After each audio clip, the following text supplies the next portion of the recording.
Cazzo.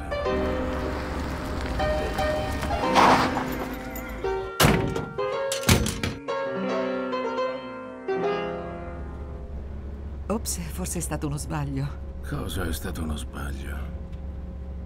Salire su quest'auto con lei potrebbe anche essere un serial killer. Scusi, ma lei sembra proprio esserlo.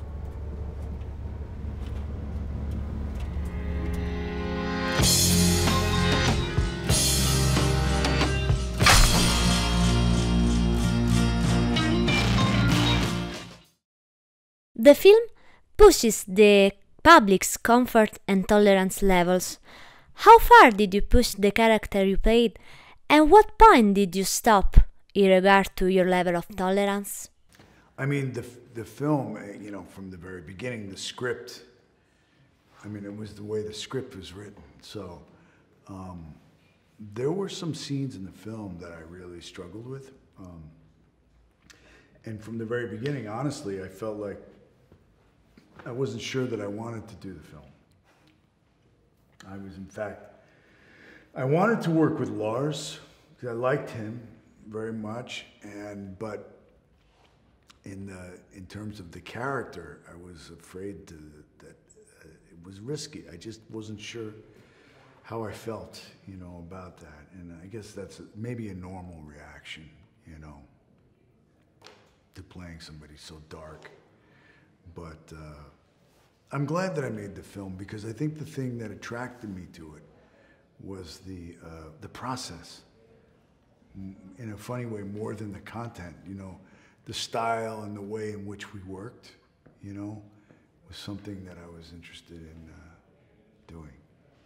And Lars Von Trier is often accused of misogyny, and in this film seems to suffer the same fate. Have you ever thought about this point of view and visto anche the current environment? Yeah, I mean, I think that Jack, you know, I mean, yes, of course, I asked Lars, I said, why do you want to do this movie? And he told me because the character of Jack was closest to himself, except that he doesn't kill people, right? But, so I think a lot of the things that Jack does that maybe it might be that Jack is not just a misogynist or misogynistic, he's also misanthropic, you know, in the way that he looks at the world, you know? And maybe in part, I mean, some of the things like, you know, are coming from Lars, like the idea of nobody caring, the world not caring, the injustice of the world. It's a very common, injustice is a very common theme, I think, throughout his films. And so even in this film, you know, that's it. But I don't think he, you know, that Lars himself is misogynistic, because if you look at his films, there's often a female protagonist, you know, and the main character's a woman. And I think, you know, if you look at those performances, those characters, they're so well developed that actresses always really do very well in his films. So when I asked him, he said, well, all the male characters in my films have been idiots, he said, you know, and this is the character closest to myself, whatever that means, you know. The film speaks of the value of the icon.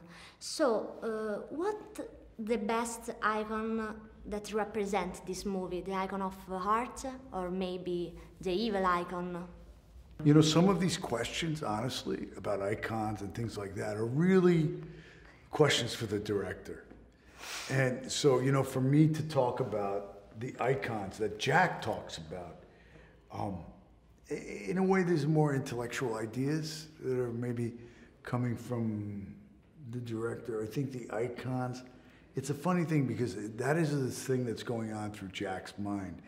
And the thing that drew me to Jack more was those personality, the flaws, the character traits, the obsessive compulsive thing, the OCD, his not being able to function because of his obsessive compulsiveness. And these are the things that were more kind of interesting to me these kind of intellectual musings. I mean, it's a very interesting to look at art, and I think, from my standpoint, I feel that Jack is obsessed with art because he's a failed artist, and the reason he's a failed artist is not because he's not intelligent, it's because he has no empathy.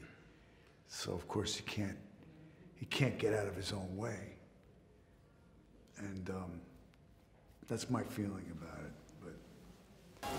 Io credo che l'inferno e il paradiso siano la stessa cosa. L'anima appartiene al paradiso e il corpo all'inferno.